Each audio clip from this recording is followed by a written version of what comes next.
নমস্কার বন্ধুরা, আমার নাম রণজিৎ বিশ্বাস। আপনারা দেখছেন আমার চ্যানেল রণজিৎ বিশ্বাস। আর আজকে আমি আরেকটি ওয়াটার কালার টিউটোরিয়াল নিয়ে আপনাদের সামনে উপস্থিত হয়েছি।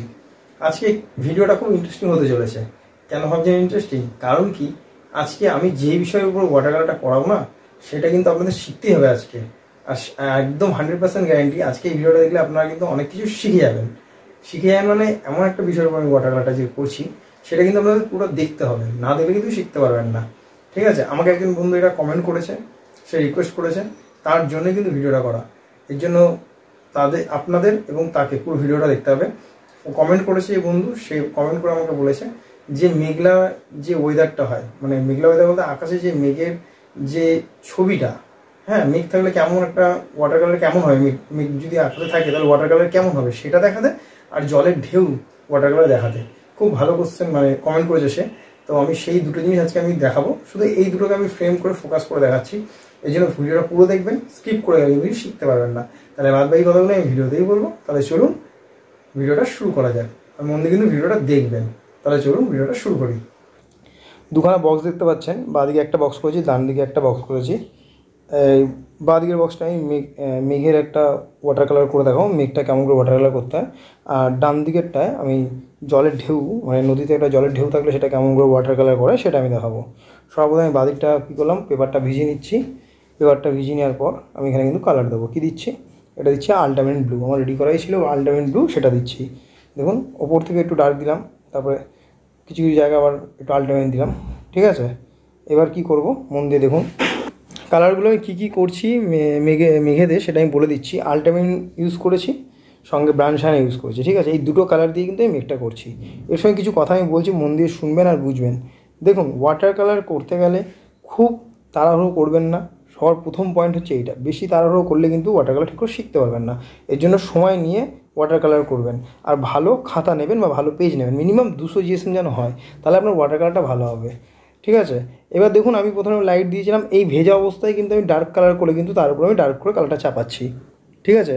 প্রথমে লাইট দিয়েছি, মানে হচ্ছে প্রথমে আলটামেন্টটা দিয়ে দিয়েছি, শুধু আলটামেন্টটাকে দিয়েছি।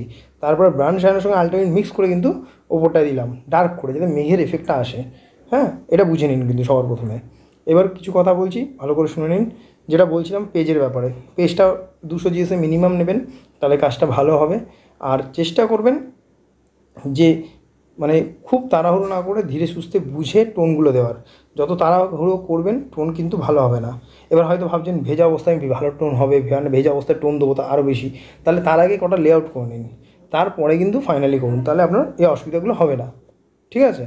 এটা কিন্তু মাথায় রেখে চলুন। হুড়পুর কিন্তু করবেন না ওয়াটার কালারের সময়, এতে আপনার কী সমস্যা হবে, পেজ নষ্ট হবে আর সময় নষ্ট হবে। ঠিক আছে? এর জন্যই বলছি ওয়াটার কালার করার সময় হুড়পুর করবেন না, ধীরে সুস্থ করবেন।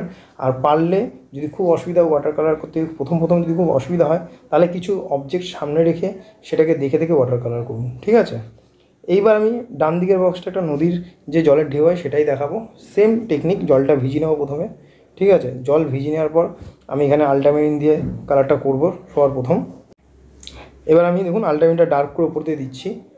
ঠিক আছে? ডার্ক করে দেওয়ার পরে নিচের দিকটাও কিন্তু আমি ডার্ক করবো। মিডিলে দেখুন লাইট হয়ে গেল। এবার আস্তে আস্তে নিচের দিকটা ডার্ক করবো কালারটাকে আমি। ভালো করে দেখুন কালারটা আমি কীভাবে করছি।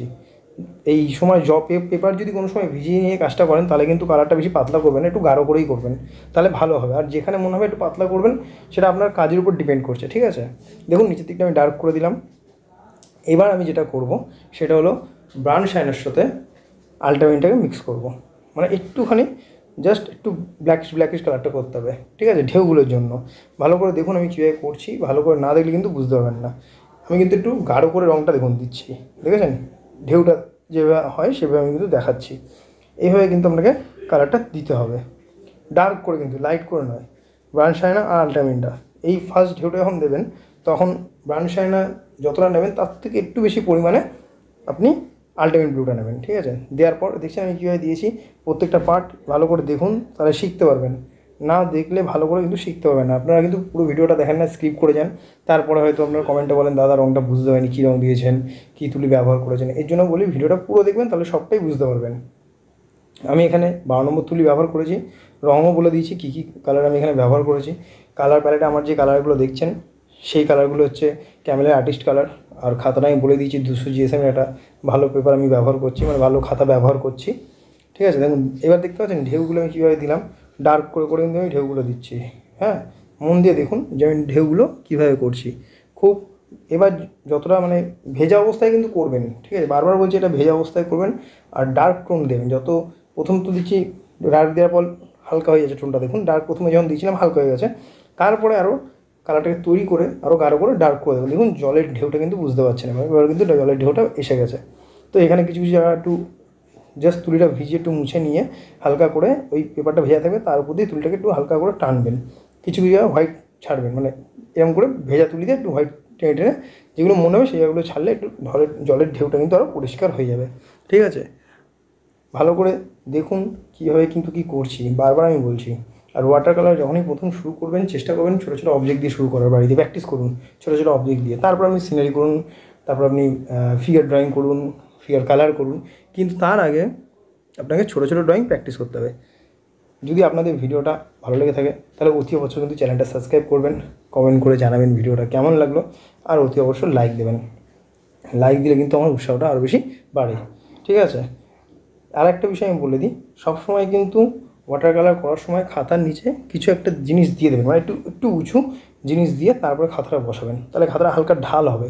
ঢাল হলে তাহলে কী হয়, ওয়াটার কালার করতে সুবিধা হয়। ঠিক আছে, এটা কিন্তু মাথায় রাখবেন। এতটা ধৈর্য সহকারে ভিডিওটা আপনারা যে মন দিয়ে দেখেছেন এর জন্য আপনাদের অসংখ্য অসংখ্য ধন্যবাদ।